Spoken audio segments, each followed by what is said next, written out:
It's Tabletop Time. I'm Jen. I'm Dave. And in today's video, I'm going to be doing a little bit of a showcase of my Sisters of Battle army and showing you all of the interesting models that I have in my collection. Not only that, we're also going to explore some of the cool new releases and controversy coming out of Games Workshop. That will be a bit later because first, I need a coffee.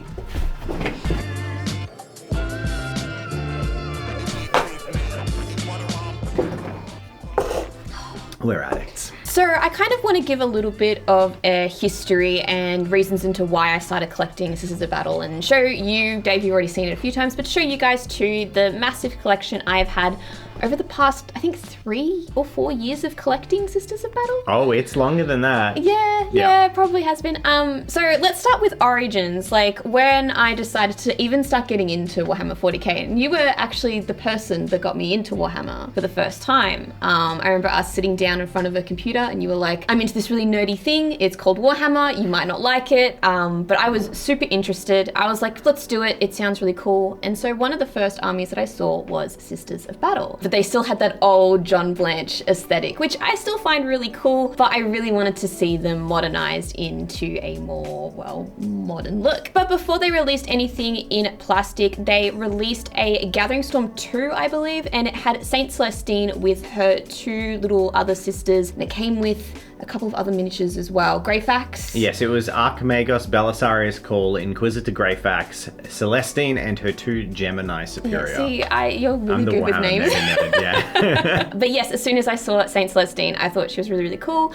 So that was the first mini I picked up. And I made these and painted them. And I was okay at painting. I was still sort of establishing what I wanted my sister's army to look like, what faction I actually wanted to go for. But Celestine, you could paint however you wanted. It didn't really matter. So I didn't have to commit to anything just yet. So this was your first ever Sister of Battle paint job? Correct, yes. And I was really proud of it. Obviously I'd done previous armies, but this was the real army that I'd waited for such a long time to paint. So I'm really glad I got all of that practice beforehand before painting this really cool centerpiece model. And you just painted that as a one-shot? Did you think at this time that Sisters of Battle were coming out and that you were going to start an army, or did you just go, I want to paint the cool girl? I just wanted to paint the angel, yeah, really. Like, I did want to explore Sisters of Battle, but I really wasn't sure yet if they were going to commit to the bit, like if they were actually going to release it again as a faction. It'd been so covered in like dust, like just no one knew what was going to happen with it. So I just thought I'd just paint her up because she was cool, but then luckily enough, they did release a set. There was a significant lead up after Celestine came out where they'd never done it before, but they did like 2 years of articles where they were showing off the 3D renders and they were saying like, we are making plastic Sisters of Battle. So I think it became clear that they were coming in a way that I don't know if they ever repeated for this huge lead time. I think it's really interesting too because during this time they were obviously updating female models for other factions too. So I think that potentially led them to be like, okay, we've got this in a good place, let's do Sisters. It was kind of the launch of women in 40k, like really.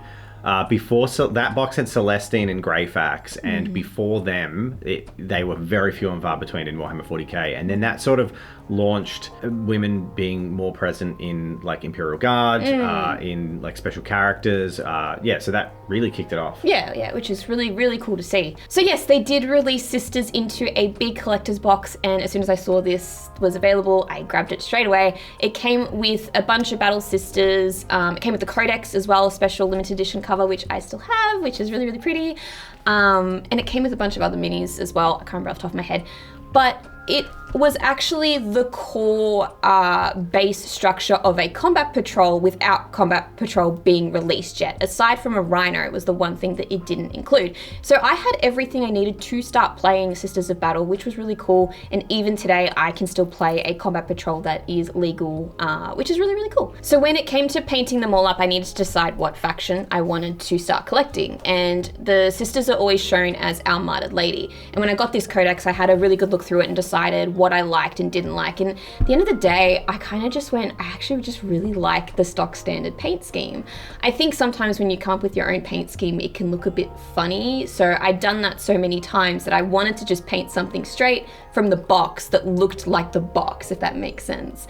But I also just really enjoyed the Armada Lady look. I think the red with the black steel looks really cool, and I think coming from Dark Elder as well, so that kind of tied over a little bit. So the box included a bunch of models that I really liked, like the Battle Sisters, and I was really excited to paint these. There's one in particular that I think she's like the leader of the squad, but she's not the Canoness. She's one of just the Battle Sisters, but she's got the sword up in the air, and she's like one of my favorite models, and she's been featured before on a couple of thumbnails, and I'm really proud of how I painted that one. I don't know why, I can't tell you why I'm really proud of it. It just came out really nice, and aesthetically it's like the basis of my Armada Lady. Like she's like the center post, she's the poster child of my army, and I really enjoyed painting her up, as I always put her at the front of my minis. So there were minis in this collection that I am not a huge fan of, and even today I'm still not a huge fan of, and it's like the IG side of this army.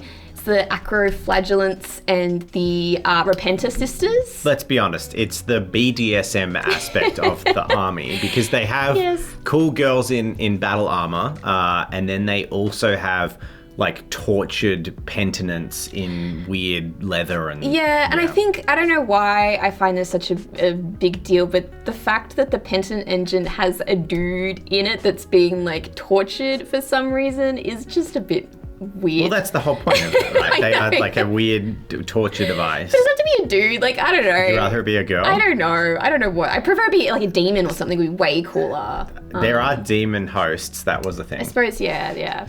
But these minis weren't my favorite. They were a lot of skin, and I think they kind of, while they fit with the aesthetic of Sisters of Battle, for me personally, I was really about chicks in armor. That's all I really wanted to paint. But again, it's a combat patrol, so you kind of have to paint this stuff, and that's kind of the downside I feel like with combat patrols, is that you kind of have to play with what you're given. It's great to start a core army, but then you can't really swap and change unless you start playing bigger army points. So those models I'm not a huge fan of, but I did paint them up as best as I could, and I just play with them every now and then. I think it would be really cool to try and redesign these as Bloodborne style and try and find a really good theme. There is another Repentia engine that's got the mask on it, but it's called something else. I can't remember what it's called.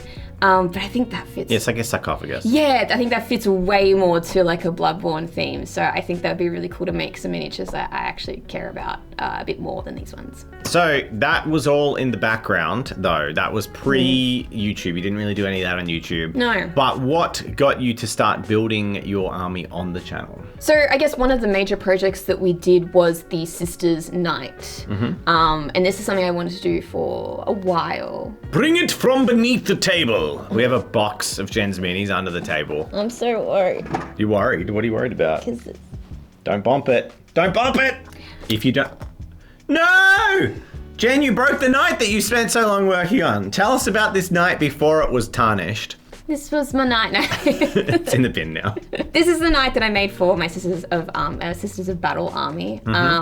I love this model originally, even before I did anything to it. I loved the lance and the shield. I thought it was a really cool look for a knight, and like that's what you would see, a knight with a shield and a lance. So I loved the design, and we had one as well. And I was like, hey Dave, I want to make this really cool Sisters. You want knight? my knight lancer to make? Yeah, I know. That's it. So I think that this established like a design look for the Sisters of the Old Blood. There's a lot of stuff here that thematically works really well.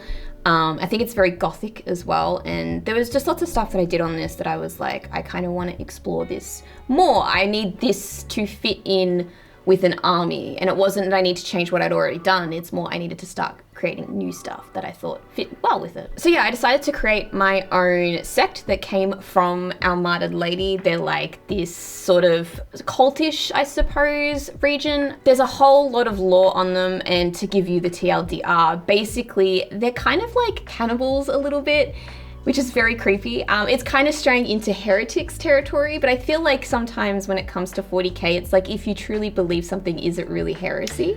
Yeah, is it, am I correct in saying that it's sort of more about like taking current religious vibes and pushing them way into the creepy Bloodborne, like taking the sacrament, taking communion, but like drinking blood. Yes. Right, but that blood is Space Marine blood because they're the angels of the Emperor. Yes. And then like eating flesh, which is like, it's not seen as a bad thing because it's holy flesh, right? Yeah, and it's like maybe that's sort of not hidden, but like that's reserved for the truly higher ups. Well, something else I incorporated was that the sisters, when their brethren fall, they take their blood and then they've got like a pool back into their cathedral where they stay and they return the blood. It's kind of like Dune, they return the tears. They have like a blood lake? Yeah, they have I didn't know about a blood lake. Yeah. That's awesome. Korn is going to be like knocking on their door. Oh yeah, 100%. But it's our blood, not his. Yeah, exactly. It's holy blood. Exactly. So there's some really cool elements on there. I feel like it's really fits within that Bloodborne theme again.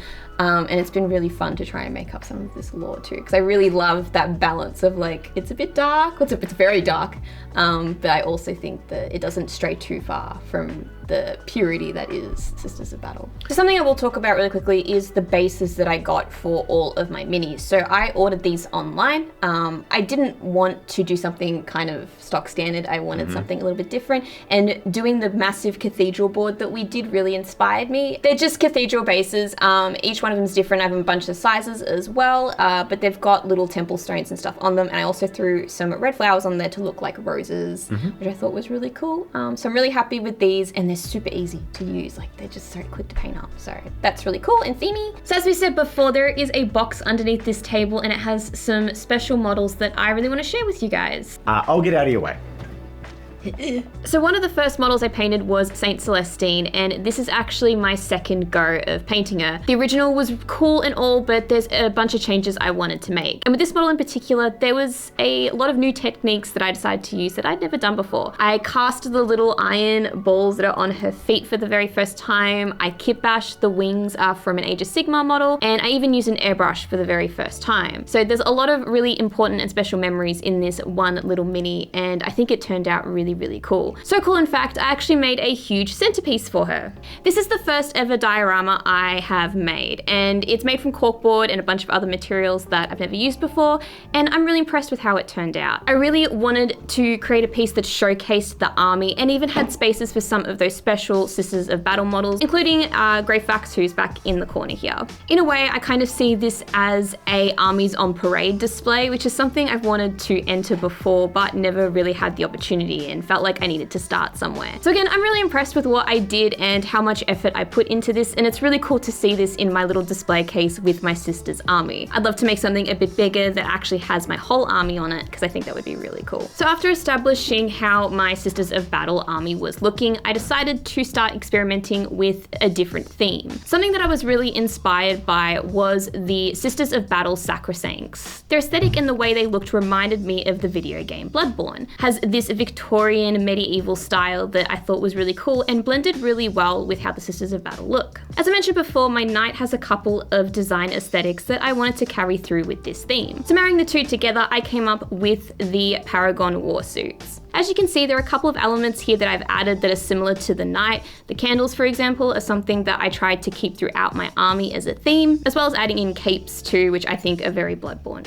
There's also the trick weapons that were designed specifically for these models, and I think they work really well. So when it comes to adding this theme throughout my army, what do I want to do? Well, ideally, I'd love to create some more custom bits, including Tricon hats and more trick weapons. I feel like the sisters have a few different special weapons in their armies, so there's an endless amount of possibilities there. So I guess that brings me to the last point that I have for my Sisters of Battle and creating my new sect. And that's these models in particular. This Penitent engine and a couple of other of the models that go along with this are not my favorite. I painted them up because they're part of the combat patrol, but I really want to try and explore different ways to make these look cooler. I think to tie them in with the Order of the Old Blood, it could be really cool to have some of these Repentia or Acroflagellants into demons of chaos that they're found on other worlds and make them repent for their sins that way. There is some really cool lore here that I would love to explore in future videos, so I'm really excited to see where those possibilities lie. But that's pretty much it for my army, so I can remove this box and bring Dave back.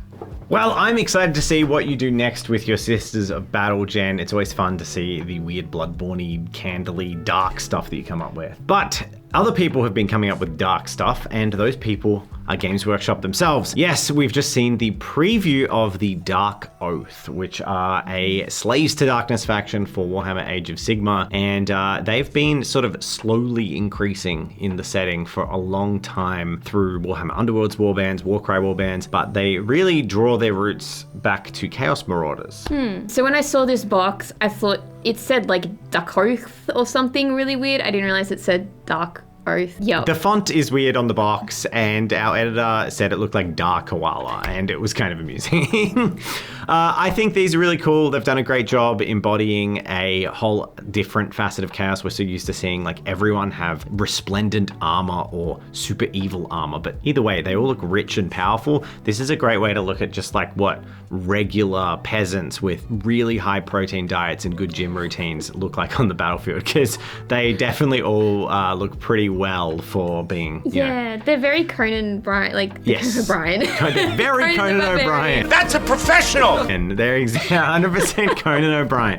Yes, absolutely. Conan the O'Brien. Barbarian. Thank you. Yes. So they're coming out, and they've also announced Elise Duchard, who we painted on the channel. Oh, I painted. And you're right, I had nothing to do with it. That was pretty cool that they're coming. She's a lovely model, but we previously got accused of breaking embargo. We didn't. They just didn't update the embargo date, so I don't know why it got delayed and we didn't get told about it. Which is now available, well, in 2 weeks. Yeah. So you can pre-order your Elise Duchard. Very nice model, but we've all seen it before. And as for the rest of this Sunday pre-order, we have a whole bunch of Bretonnian peasants, and it's hard to get super excited about these new reveals because they're not. We've known about this since December, January. It's just taken a really long time for these old models to come back. Yeah. So we also have the Tomb King's Old World models. There's something really special I love about the Necrolith Colossus. Jen, you mentioned this, and ever since you said it, I can't unsee it. He looks like one of those like dancers with the pineapples on their head. Like those hats, the Hawaiian hats with like the fruit in the hat, but it's just skeletons, and I think that's wonderful. So it's a 10 out of 10 from me. And to fill out the rest of the releases that are upcoming, or the pre-orders going up on Saturday, we have a whole bunch of orcs and goblins. And I think these are probably the least thrilling, if only because these models haven't been unavailable for very long. A lot of them were still available in Age of Sigmar only a few years ago. I think they're just getting a rebox to be old world style. Yeah, old world-ified, and also very, very common models that most people would have seen 100 times in their life. But it's good that they're back for those who want to buy them. But that's pretty much old world in a nutshell, right? It's great that they're back for the people that want them. But that's the Sunday preview, which for me was less exciting than the new Stormcast Eternal that got shown off. So we finally got to see what something from the Ruination Chamber looks like, which is the chamber of Sigmar's warriors, where they go when they're basically almost at the end of their immortality. They've like almost lost all the vestiges of their humanity, and who knows what they become once they lose it all. And they'd been apparently meditating in quiet contemplation, sort of held back. It's kind of messed up because they sound a bit like they were like war veterans. They're like, these guys have they've got mad PTSD, so we're just gonna let them rest. And then they're like, put guns back in their arms and send them back out there. But I will say this one in particular, the female sculpt here is probably my favorite Stormcast Eternal they've ever sculpted. I think the combination of elements, the fabric, the chainmail looks so good. It's just like the ultimate holy paladin vibe, and I love it. I think I noticed the first thing was they're definitely more stretched out and more in line with the newer models they're creating. I think before they're very stocky and you cannot notice it until you see something new and go, oh, okay, no, there's a huge difference. Completely redesigned in Thunderstrike armor, and with these ones starting to have all the cloth elements, they're just like the best parts of the Sacrosanct Chamber combined with the best parts of the Wave 3 Dominion release, and they're awesome. I cannot wait. My Twilight Sentinels, which you might remember on the channel, I paint a Stormcast Eternal army called the Twilight Sentinels. I think they're going to have to come back for 4th edition because, these models are too cool. You're not going to do the hood, or are you going to do a combination of the hood. And It's really tough. Yeah. We do have the new Dark Angels now, so I have a source of good hooded heads in the correct scale. So I may do hoods. There was also some new horses shown off for Lord of the Rings, and I wanted to bring these up if only to point out or to highlight the proportions of the horse's head. I really like. So my one negative point about the Cities of Sigmar horses is their snouts are quite short, and they look it makes them look a bit weirdly proportioned as horses to me. But these are really well done. I think the length of the head and the size of the head feels quite accurate to horses. I wonder if they have like a design brief for their horses. So like the ones for Age of Sigmar, Warhammer are more like cartoonish, while Lord of the Rings has a very realistic style. It has an aesthetic it needs to abide by. But I agree. I think these horses are really, really pretty. And they're in different positions, which is cool too. Yeah, a couple of poses for the Knights of Arnor. I don't know what that was. I'm sorry. That's good. The Knights of Arnor. We also got some new Necromunda models. Yeah, these guys are very cool. I think they fit right at home with my sister's army somehow. Yeah, the guy with the Jacobean ruff. You could do something, turning him into like a priest. Oh, yes. Yeah. So there's some way you could turn that model into a priest or a preacher for the Cities of Sigmar. Maybe with like a Stormcast Eternal face mask. So like remove the head with the curls, have the Jacobean ruff, but then have like a weird the mannequin sort of style mask. Yeah. Just because you got to add the dark in there. That could be really fun. They're great models. Necromunda, we always get sent these amazing resin models for Necromunda, and we've never done anything with them. So maybe should we? Yeah, maybe we should. Yeah. Necromunda's cool. So the other new release that was revealed on their Heresy Thursday, which is my favorite reveal I look for every week, was some termite drills for Legions Imperialis. But it's hard to be hyped for Legions Imperialis when I can't get it. As many of you know, I own a game store, and to give you an idea of the stock issues, I have not been able to get the core box of this game in stock since it launched in December. So no one has been able to get it. We can get a couple of the supplementary boxes every now and then, maybe for a day after they're released. But other than that, it's been pretty impossible to get into the game because of the stock shortages. So termite drills are pretty neat, but yeah, I don't think I'll be getting them because I don't have an army to put them with. So something else that came out last week from Warhammer is the new Custodes and Orcs Codexes, and we also have the cards as well. And these cards are absolutely gorgeous. They have like a gold trim on them, which is very, very fancy. I always like these, and they're nice. But yeah, so 2 new Codexes for 2 factions. You were saying before that you can only have so many detachments. Yes, one thing that's kind of annoying about this book in particular is there's only 4 detachments, which means 4 ways to play. And the same thing came out with the Tau book, and that's a precedent I really don't like to see. I think all the other books have had 6 detachments, so if I had one thing to complain about this book, and I was going to write Games Workshop about that, it would be that there are only 4 detachments, and that's unfair. That's like less ways to play than every other army. There's also been some talk that the book's power has been nerfed. I think it's mostly been rustling from tournament players, and people don't like their book coming out and being weaker because historically Games Workshop have always done power creep. Every book's come out, it's been stronger and it's unbalanced the whole game. This is the first edition that it's felt like power creep isn't happening, and I understand why that would be negative. People are expecting their codex to come out and get this boost in power and all the units are awesome and sweet, and that's just not happening anymore, which I actually think might be healthy for the game. Sorry, Custodes players. I feel like with any new edition, they usually have like a clean slate with most of their armies just to try and get everything at the same balance level before they start adding in some new stuff. So maybe, hopefully that's what they're doing, but we'll find out once all of the codexes have been released. Something else to mention is a really cool story that's in here, that there are now female Custodes, something we didn't know existed, but I think is very cool. I've always wanted to collect Custodes, so I think this might even push me to start a Custodes army. Yes, there's been a few people on the internet blowing up about that who've never talked to a woman before, but other than those people, I think this is altogether pretty good for the hobby. There's never been anything in the lore that says Custodes can't be made female, and really it's just a step towards inclusion, which I think is pretty cool. And also I hope we get some sweet sculpts, because funnily enough, with the Stormcast Eternal, which is another golden armored range of men and women, I think I like the female sculpts more than the male sculpts. The proportions on their armor and everything are just really well done. So I reckon if they made some models of female Custodes, I think their proportions and their armor might be even cooler, because if they're letting Leagues of Votann into the Custodes, communities, they can let women in. And the last thing I wanted to bring up, which isn't Games Workshop related, I thought it'd be fun to share with you. I have for a long time followed a website, TT Combat's TT Community, and they make a bunch of games and report on them, such as Rumble Slam, Carnivale, Drop Zone Commander, and Drop Fleet Commander. And I've always appreciated their ability to try and present a website in the same way of Warhammer Community. So there's articles, there's Whip Wednesdays, and there's teasers that were really great, and I've just seen they've actually stopped posting. They're taking a bit of a break. In seeing that, the most likely reason for people taking break is a lack of traffic or a lack of traction. I wanted to bring some awareness to it. So if you're interested in those games, go check out the old articles. Go check out TT Combat and the games they make, because there's some, I mean, do you like WWE wrestling, but in like a fantasy world? That's pretty cool. Do you like Canals in Venice and like murderous skirmish games? Do you like Warhammer Epic, but with models you can buy?